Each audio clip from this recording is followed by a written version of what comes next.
Hello and welcome to the Gospel and Grounds podcast. My name is Jeremy. I am a church planter and a pastor, and I'm here with my good friend Brandon Bauer, who is a pastor and a theologian. And this podcast is about drinking hot coffee and talking about hot topics that affect you and the church, the Bible, and theology today. Let's jump in.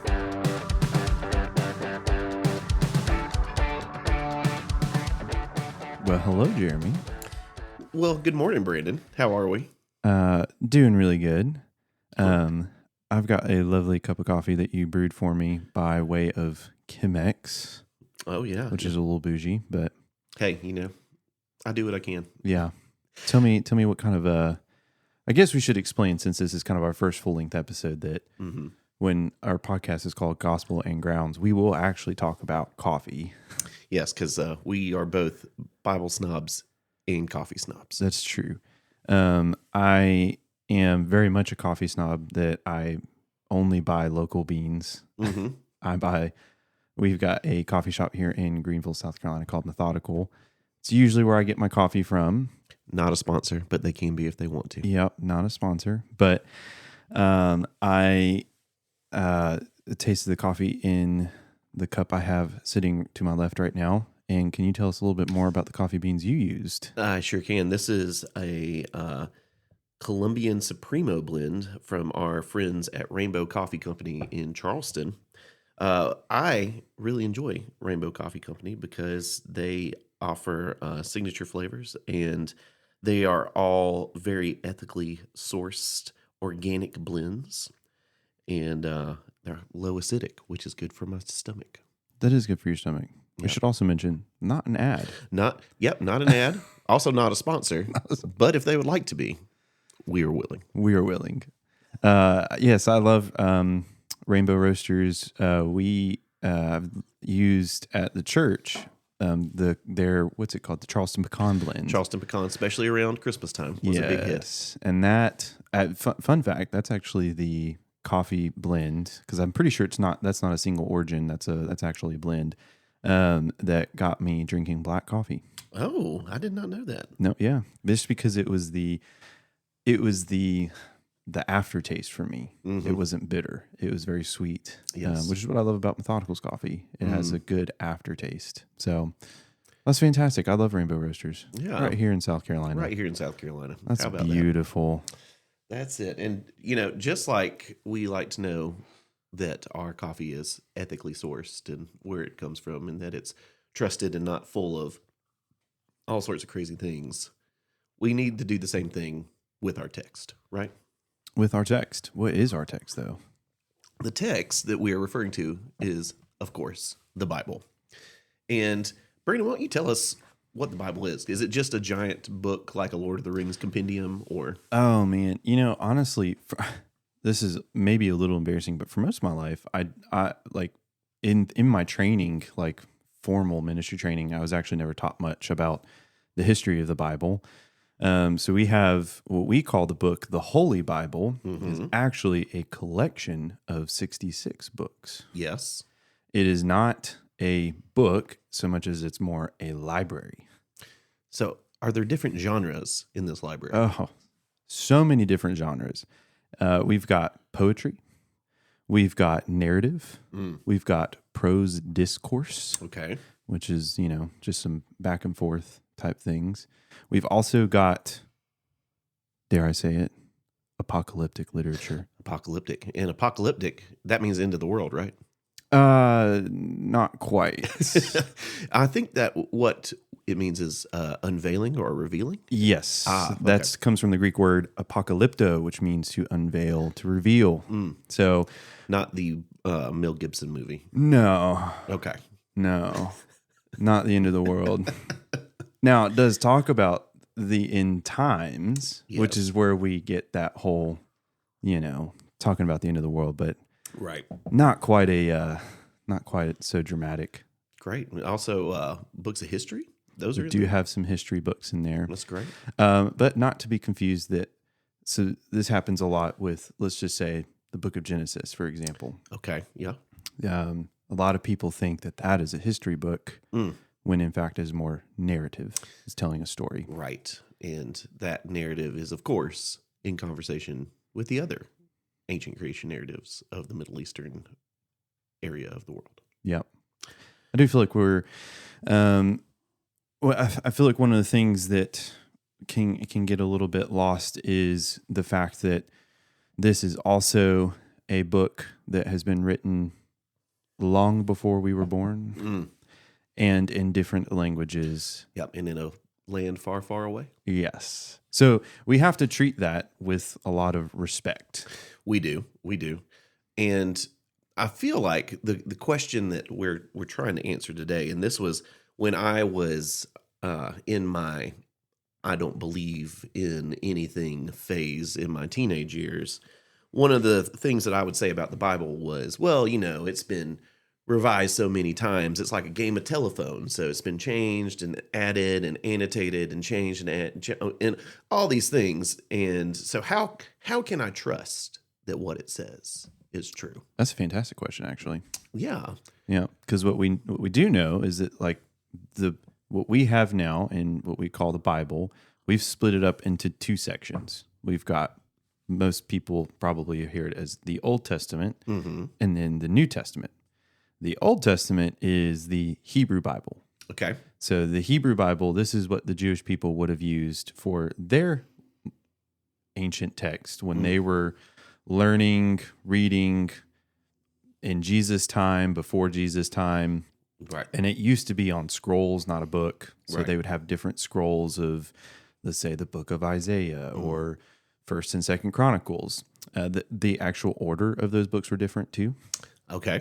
So they have the call it the Tanakh, and it starts with the Torah, which are the first 5 books. And then I can never remember how to pronounce the middle one. Is it Nevi'im or Ketuvim? So the Nevi'im, and then the Ketuvim is the ending one. Okay. And so it breaks it up into, the Torah is the first 5 books of the Bible, which is, that's the Hebrew word for instruction. And then I still can't remember how to pronounce the middle one. You said Nevi'im. Nevi'im. That encompasses a lot of the prophets and some history in there too. But then the last one, the Ketuvim, is the writings, which encompasses all the wisdom literature, the Psalms, Proverbs, and actually ends with First and Second Chronicles. Yes. Which is interesting because that's not how It is not how ours ends. it's not how our Bible ends. Ours ends with Malachi. It does. And we can get into that at a later point. But Yes. the reason why I bring all that up is because the Hebrew Bible, like you said, was written over a little over a span of 1,000 years, which is a long time. Yeah, so the question from popular culture would be, how do we know that what is in our Bible is true and accurate and reliable? Yeah. And then if you move to the New Testament, it was written over a span of roughly 50 years. And again, 50 years is still a long time. I'm not even 50 years old. I'm not either. And Believe it or so not. I think it's a very valid question for people to ask when we look at the library of Scripture to say, how can we trust that what we have? I guess the other thing, too, I think one of the reasons why it becomes so skeptical is because you bring in this idea of, well, a lot of Christians say that Scripture is God-breathed. Yep. So if it's divine, how do we handle the fact that it was written by humans over so many periods of years and all these revisions? And then you bring in what's the Masoretic text? Yeah. And what are these books that aren't in our Bibles? Why aren't they in there? Right. What are the Dead Sea Scrolls? Oh, yeah. Well, and, I feel like the main thing that we're after today is we aren't going to ask you to just believe blindly, because we talked about this last episode. That was kind of the tradition I grew up in, and I didn't like it. We want you to ask these questions because you need to know what you need to know and why you can trust the Bible. So we're going to look at the Bible as a historical object, and we're going to subject it to the same scrutiny as some other ancient texts to hopefully get you to a place where you can be informed about the reliability of the Bible. And it's a very reliable text, actually. Oh yeah. So there's a what do you call it, like a branch of academia, I guess. I probably should have looked that up beforehand, but called textual criticism. Yes. And what do we find when we look at the actual ancient text of Scripture? Mhm. Are there like, do we have a lot of the okay, I guess what I'm asking, how closely do we have to the original like manuscripts? Well, before we get there, let's talk about some other ancient manuscripts that we have. Okay. So, for instance, Plato. We all are familiar with Plato. Plato, philosopher, lived from about 427 to 347, somewhere in there. That was at least when his writings were. Now, so if Plato died in 347, when do you think the earliest copy of his writings we have? When do you think that would be dated to? Well, I would hope close to when he died. Right? It's actually 1,200 years later. 1,200 years later. Yep. The first writings of Plato, the first copy that we have found is the earliest one is written in AD 900. Wow. Yep. Would you like to take a guess at how many of those we found? Again, if I'm just kind of basing this off of, I mean, you go into any bookstore and you see like Plato's work. Yep. And I mean, most of our, like a lot of our government stuff is set up on Oh, yeah. a lot of his philosophy. So, I mean, I'm hoping we have a good number of copies. We have 7. 7. Yes. Fantastic. 7. So it's 7 like old original what we would consider the closest to original manuscripts as we can get. That is correct. What about the accounts of the Gallic War by Caesar? How many of those do you, or how, so those are from between 144 BC. Okay. When do you think the earliest copy of those we have is? Well, so Plato was Greek, Mm-hmm. but Rome was a little bit more structured, I feel like. So Yeah. maybe they kept better records. Nope, still AD 900. That's fantastic. So the time gap there is about 950 years. Would you like to hazard a guess at how many of those copies we have? I'm going to go with 7. 10, actually. A little bit better. That's great. Okay. Yeah. What about Alexander the Great? Alexander the Great. How many years after his death do you think we have his first writings? I don't know. Or I'm his first skeptical biography. now. That'd be 400 years. That's better. Yep, that's better. It's better. But the manuscript count, also less than 10. And the gap between when he lived and when it was written is still about 1,000 years. Yeah. Well, time gap to the copy, when it started to be copied again. Yeah. Now, with the New Testament specifically, it was written, like you said, between about 40 and 100 AD. Mm-hmm. And our earliest copies show up at about 125 AD. Okay. So that's Great. 25 to 50 years. That's not bad. That's better than 900 years. Better than 900 years. But do you know how many copies we found? Well, if we're basing it off of how many copies we found of the other greats, I want to say maybe not great, but Actually, we have over 5,800 copies of New Testament texts. okay. Yeah, and we actually find new ones all the time. I think they actually just found some this month in a dig in Jerusalem. Fantastic. In Yeah. Jerusalem. Wow. Okay. Yes, it's pretty crazy that we just keep finding biblical texts all the time. We do. And not just New Testament, but also Old Testament stuff Yep. too, right? Yep, all the time. In fact, I'm going to cite my source here and tell you that we found, pause for dramatic effect. Yep, just this month, researchers at the University of Glasgow recovered 42 lost pages of Codex H, an important 6th century manuscript of Paul's letters. Fantastic. Yeah. How about that? Wow. In 2026. Yep, this month. Wow. I think what that shows us is that, number one, this is not to say that Plato is horrible and No. But it is also to show us, I think, that we're number one in the field of archaeology, always discovering new things. Yeah.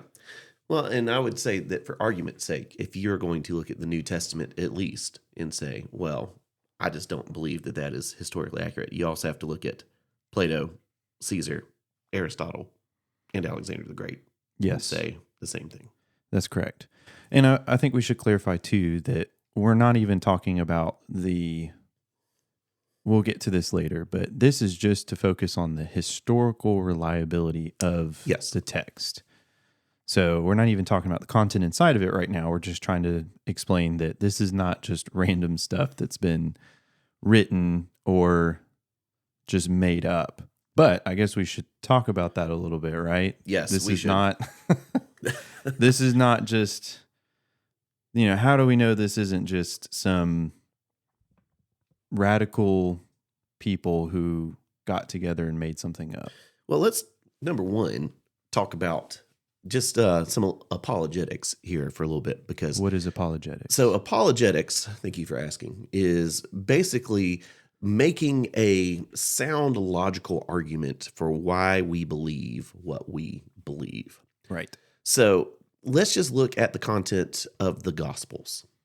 Okay. What are the Gospels? So the Gospels are the first 4 books of the New Testament: Matthew, Mark, Luke, and John. And they're 4 biographies of Jesus written by 4 different people to 4 different audiences. Are they written by Matthew, Mark, Luke, and John? They are actually written by Matthew, Mark, Luke, and John. That's So fantastic. Matthew is a disciple of Jesus. Great. He's probably the earliest, well, one of the earliest. His audience was the Jewish people.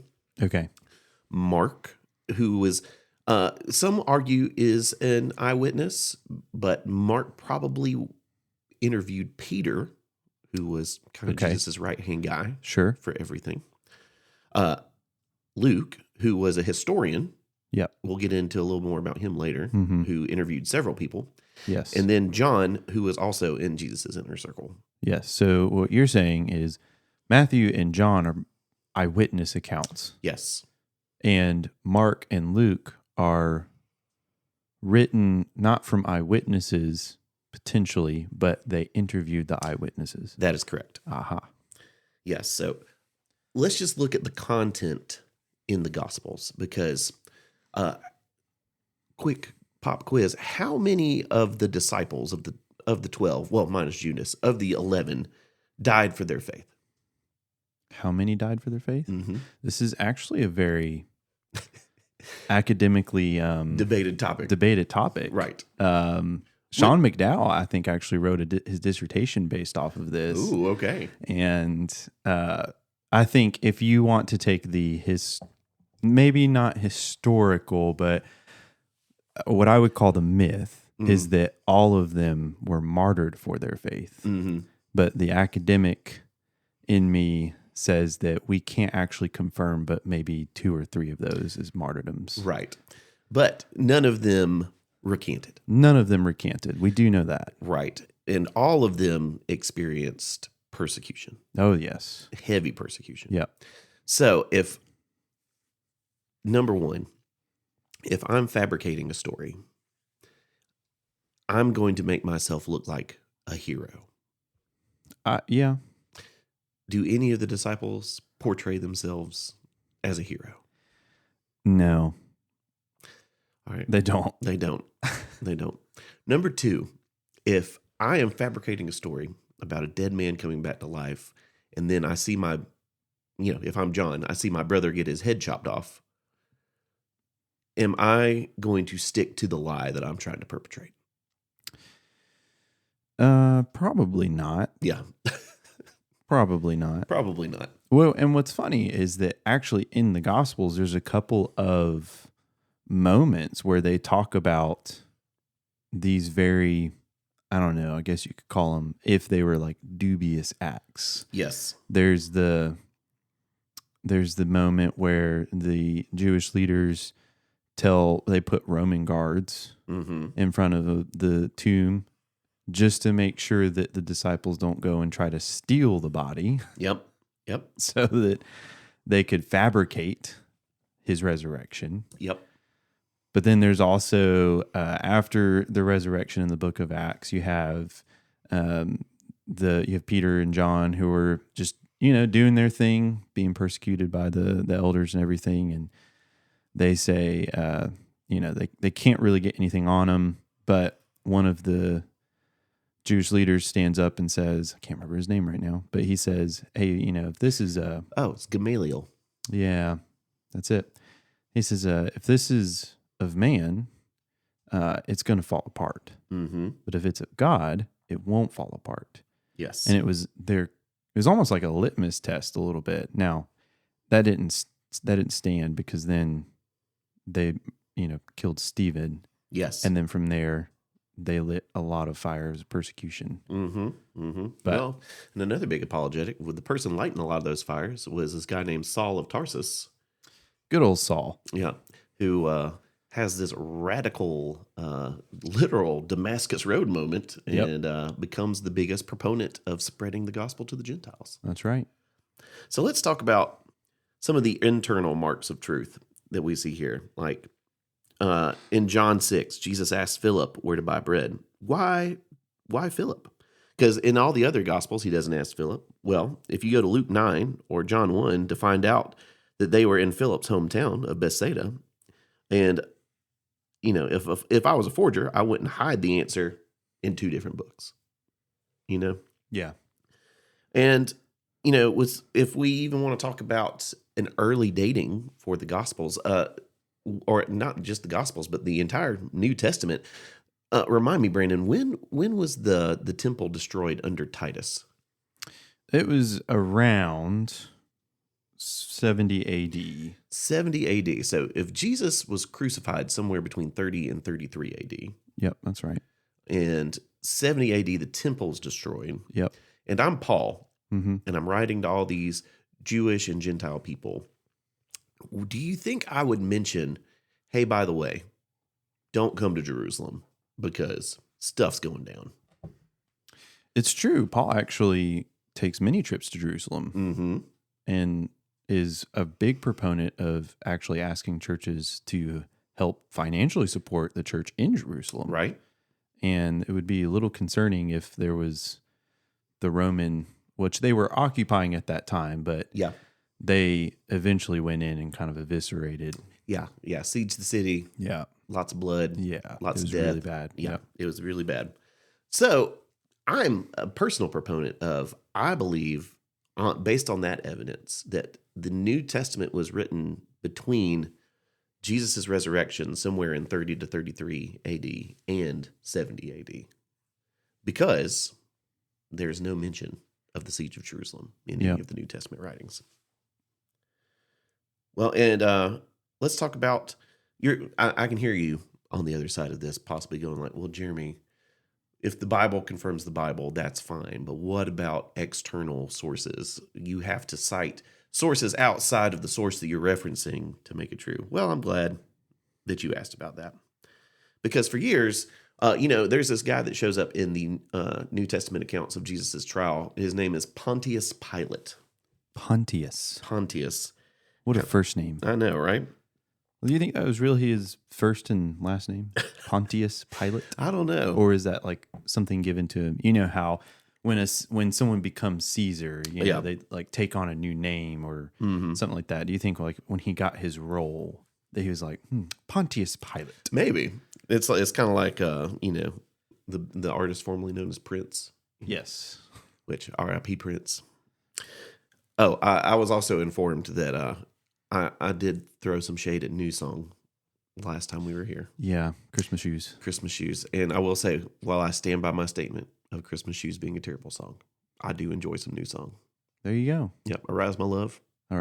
Solid. Yeah. Did I tell you that the church that I grew up in had New Song on a Easter Sunday? You did mention that. And they played Arise My Love. Did you guys have a stick ministry? We did not have a stick ministry. But they did sign my guitar. That's cool. Yeah. Man. Oh, well. Okay. Tangent over. Let's get back to where we were. So, Pilate. For years, critics said Pontius Pilate was a myth. But then in 1961, the Pilate stone discovery proved his existence and title as a prefect. Also, other extra biblical historians like Josephus and Tacitus, Josephus being a Jewish historian, Tacitus being a Roman, even though they weren't Christians, confirmed that Jesus lived, was executed by Pilate, and had followers who believed he rose from the dead. And Glasgow was talking about the Codex X that we mentioned earlier, where they found some more 6th century Bibles. But then there's other things too, like there is what is it called? There's a stone that they found in Egypt. I'm trying to locate it in my notes. Yes, the Maranpatha stele, which is from about 1208 BC. That is the earliest non-biblical reference to Israel as a people group. Okay. Yes, and so if you want to get down more into the weeds, Flavius Josephus, AD 93, mentions Jesus, John the Baptist, and James, the brother of Jesus. Cornelius Tacitus, Roman, AD 116, records the execution of Christus by Pontius Pilate and the early movement in Rome. Pliny the Younger, who was Roman, in AD 112, describes the early Christian worship practices and their devotion to Christ. All right. That's lots of stuff. That is lots of stuff. Lots of things. We've also found, and I need to look this up, I should have added it into my notes, but a reference to the House of David in a plaque or a stone somewhere. Let me double check my notes here, and I can probably tell you for sure. The Pilate Stone. Nope, we just talked about the Pilate Stone. We did. We did just talk about the Pilate Stone. While I look this up in my notes, Brandon, why don't you wax poetic on some of this for a second? I shall wax poetic. I think we've got some. I'm just going to briefly mention while you're looking for some of those other things. We've got some other historians, extra biblical historians that you were probably going to mention. Josephus, who was a Jewish historian. Now, I think in academic circles, some of his, because he was not a Christian, he was Jewish, but he was also, how do you say it? He was loyal to the Romans. Yes, his story is actually complicated because he was a zealot. Yeah. He was in the zealot compound when the Romans took it, and then somehow got adopted by Caesar. Yep. So his texts are interesting, but what they do show us is that he talks about the early church, and he talks about he even talks about obviously the Jewish people around that time, and then we've got Tacitus. Is that how you pronounce it? Tacitus. Thank you. He was Roman. He was also a historian who mentions the early church. Now, they weren't Christians, but there's mention of the early church. And I think you mentioned the whole, by the way, it's Glasgow. Oh, sorry. Someone who spent time in Scotland. Well, I can tell you that the Scottish people. I apologize to the Scottish people. Yeah. It's Glasgow. But you mentioned the Glasgow. Yeah. It's bad enough that I'm mostly Irish and now I'm just mispronouncing everything. So there's also those historians that we can look at that while we can't maybe say they're very reliable in pulling things about the scriptures, they can at least say, hey, the early church was a thing. Yes. These were these are what the early church is doing, which corroborates the story in Acts at that time. Yes, and the thing I was looking for is called the Tel Dan stele. Aha. It's a 9th century BC stone that mentions the House of David. Oh, yes. I do remember that.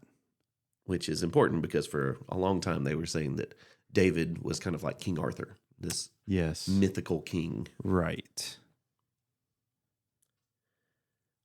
So we have all of these external sources that we just mentioned. Yep. And these are just to corroborate. Mm-hmm. But we still, I think, need to mention how do we have the text that we have today? Yes. How did it survive? Because it's great that we have early manuscripts from, all the way back Mm-hmm. to not quite the time of Jesus, but pretty thousands of years. Yeah. How do we have and how do we know that the text that we hold in our hands that has the Holy Bible on it, how do we know that that is actually Right. Well, let's talk about the canonization process. Shall we talk about that? Yes. So the books were recognized based on apostolicity. That's an apostolic source. So all the texts we have in our Bible, we can, with some measure of reliability, trace back to an apostle. There's orthodoxy, which means that all the books in our Bible are consistent with one another. Okay. Catholicity, and that means not that they were used by the Catholic Church, but that they were used by the larger church body, because it was one of these things where if you study the earliest conventions, the earliest meetings of the church, the amount of unity around what they were teaching and what they were believing and what they considered scripture was actually surprisingly consistent. That's why when these people like Arius or whoever rose up, there was such an outcry because they were definitely the outlier. And the last qualification was antiquity, which means it needed to be written in the first century. Okay. So we have apostolicity, means that it was written by an apostle or apostle adjacent. Orthodoxy, meaning that it taught the same things that the other books taught. Catholicity, it was used by the majority of the church. And antiquity, which means it was written within the first century of Jesus' death. Great. And that's all for the New Testament. That is for the New Testament.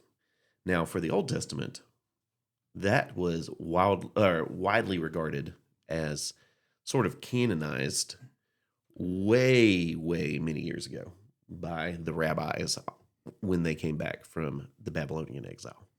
Right. So it's not so much that the Christian church canonized the Old Testament, what we would call the Old Testament, the Hebrew Bible, but it was the text that Jesus refers when he says the scriptures or when he mentions the writings of prophets and all that. Yes. That is the Hebrew Bible, which was already widely set in stone. Well, and I think the other thing is, too, if we're going to believe the text about Jesus, we should probably believe the Bible that Jesus read. That's true. Yeah. Because Jesus himself mentions things like Adam and Eve. Yes. Like Jonah. Yep.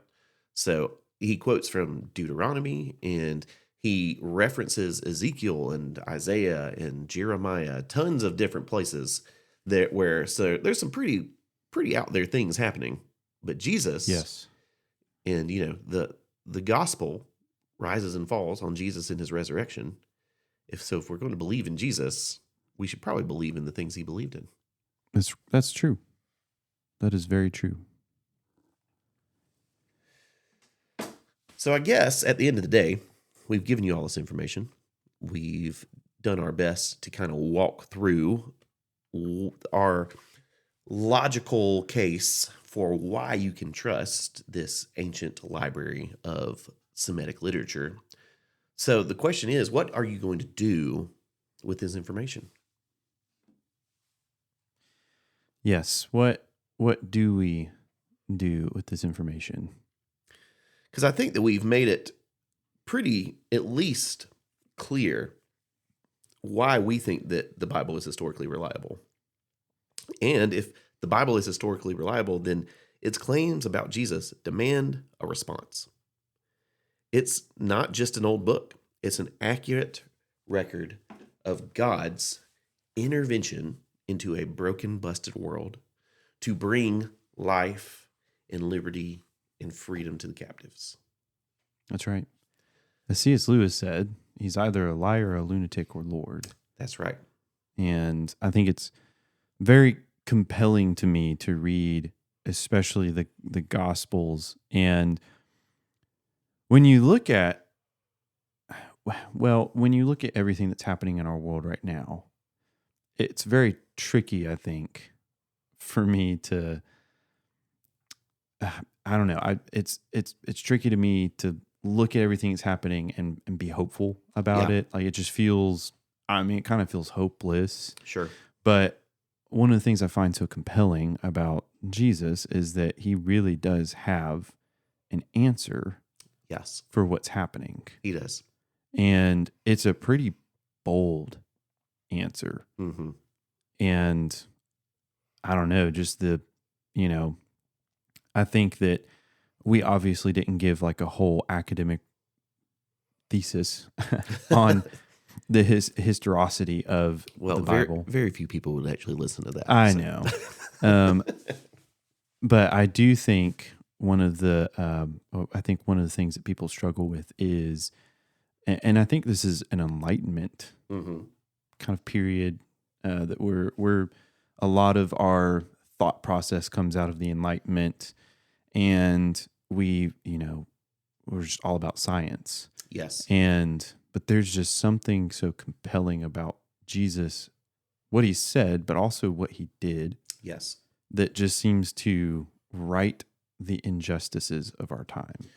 Because let's face it, the gospel, if it was just a Jewish tecton in the first century with a band of ragtag followers Mm-hmm. walking around preaching, be kind to one another, Right.